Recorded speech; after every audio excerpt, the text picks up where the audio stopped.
You ever wanted to play a game in a blissful garden where you are playing as a gecko? That's right, we are reviewing Garden Geckos today by Tin Robot Games. So Garden Geckos is an abstract tile-laying game essentially where you are playing as geckos running around in a cute, adorable garden trying to place tiles, get rewards, and objectives.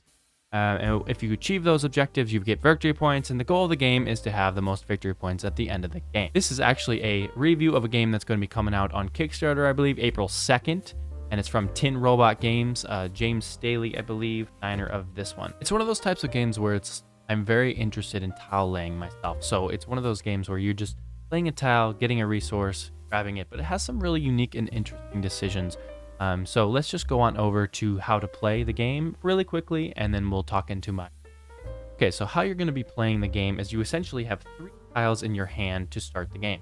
What you're going to do on your turn is you're going to play a tile down onto the field. If there's a bug right here, you're going to place the bug there.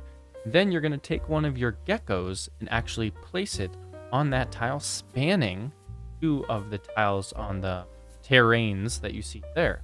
So right now I placed my gecko on the rock terrain. I place it there, and boom, now that I've done that. Then you're going to check to see if you have accomplished any of these objectives. There's 2 types of objectives. There are terrain objectives or bug objectives. Terrain objectives are going to have you looking at the different types of terrain that your geckos have spanned on, and bug objectives are going to look at if you've controlled bugs. If you have a thing spanning, a gecko spanning along these, or a bug versus a bug, boom, you did it and accomplished that. You accomplish the goal, you put it in front of you, for victory points at the end of the game for that card. Then you're going to go and, each player has a bonus objective as well. So if you have collected the most amount of every one of these grasshoppers you've collected, you get 2 points at the end of the game. Then, you keep going like that. Draw a tile at the end of your turn until one player has achieved 6 objectives or the tiles run out of the game. You're gonna, if you have any point, trap one of the bugs in the center like this. It has a little bit of an area control element where if you have the most control over this bug that you've trapped, you actually going to take that bug in front of you. So right now, notice how I have 2 geckos spanning that tile in the middle. So I would take that in front of me, and boom, I get that. But if there's ever a tie, whoever places it down wins the tiebreak. So that's essentially how you play Garden Geckos. It's a super quick playing game. I know it says on the box 15 to 40 minutes. It's quite a range, but we played a couple times, and it seemed for us it'd be 30-minute game, 35 minutes at the most. With a teach, 10-minute teach. The rulebook was pretty easy to understand. So let's dive into the components. Overall, the component quality is pretty good. I really like the meeples that they provided for the different bugs that you're going to be trapping. Textiles, really good quality. And then, of course, you know me with the cards. I always have to look and see what the quality of the cards is. The quality of the cards is fine. It's not going to be above grade. It doesn't have the linen finish like most cards have, but it does the job. And actually, it might have a linen finish, but it's not very bold like most of them. And then, overall, everything quality-wise is good. I would give quality a art, theme, and story. So this is very much an abstract style game. It's one of those games where it has a theme, but really it doesn't have that much of a theme. I didn't feel like I was a gecko trapping bugs when I was playing, for the most part. I mean, of course, you're still spanning bugs along, and you're still feeling like you're placing bugs, I guess, out and grabbing them for winning, but the victory condition was just most victory points.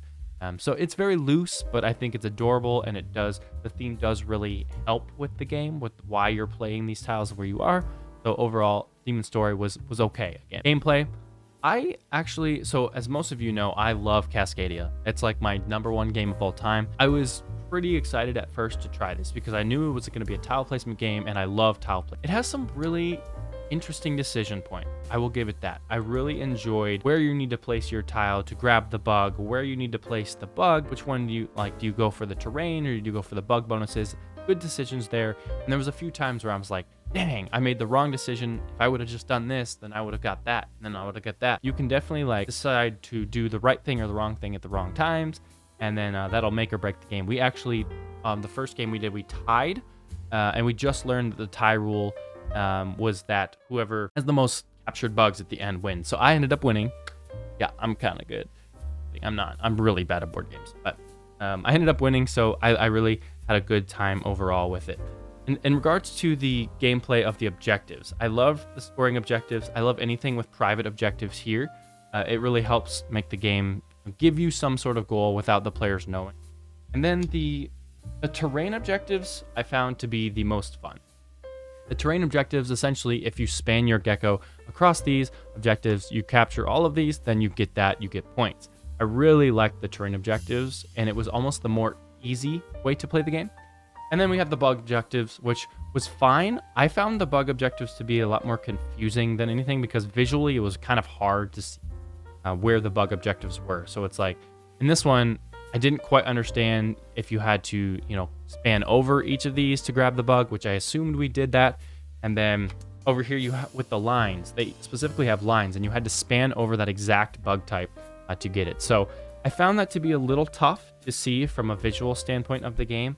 I still liked the decision points, but it was just a little tougher to see overall. Overall, what I liked about the game, I love how it was quick and the tile placement was meaningful. So you did have to decide where you wanted to place your tiles in the most efficient manner. It wasn't something that I was always worried that I was going to mess up. Being able to throw away a resource to grab 3 new tiles and cycle through the deck a little bit, or the tiles a little bit, was great. However, I discarded 3 resources and still never got what I wanted. So there's a little bit of randomness in there that you might not like. For the terrain tiles, I love the terrain tiles, the cards.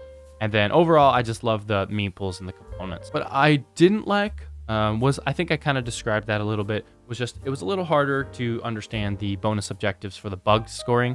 And then the scoring was a little bit finicky in that I thought that the scoring in the end, after reading the rulebook multiple times, I thought that I had to score each bug multiple times based on what I have on here if the bug matches in my supply that I captured. That was not the case, so I thought I was getting more points than I actually did. But I can see if you don't like randomness in games, this is probably not something you love, but you wouldn't hate it as well. That was something, I think overall this is a really good family weight. So that comes down to the conclusion. What is the hype rating? What is the rating for Garden Geckos that I would give it? Really enjoyed this game, actually. I was kind of surprised. I was worried that I wasn't going to enjoy it as much. I thoroughly enjoyed this. I would give this a 6.5 to 7 out of 10. I thought this had just enough of the strategic strategy that I'm looking for in a tile placement game, while also balancing the fact that it has a little less theme, and I was kind of hoping there would be more to the thematic elements. But it's an abstract tile lake game, right? What can you expect? So I'd give it a 6.5 out of 7. Good game. I won't always want to play it. It's not like the best game in the world, but it's definitely a game that I enjoyed and I would like to play it again. So that was Garden Geckos by Tin Robot Games. It's going to be launching on April 2nd. So if you go ahead, I'll put a link in the show notes below. And if you go ahead and click on that, then boom, I guess. Have fun. Thank you so much for watching the channel. Subscribe, and I'm going to start doing some more videos like this. Roll and Reflect podcast. Keep your eye on that. That has been Garden Geckos Review. We'll see you in the next one. Peace.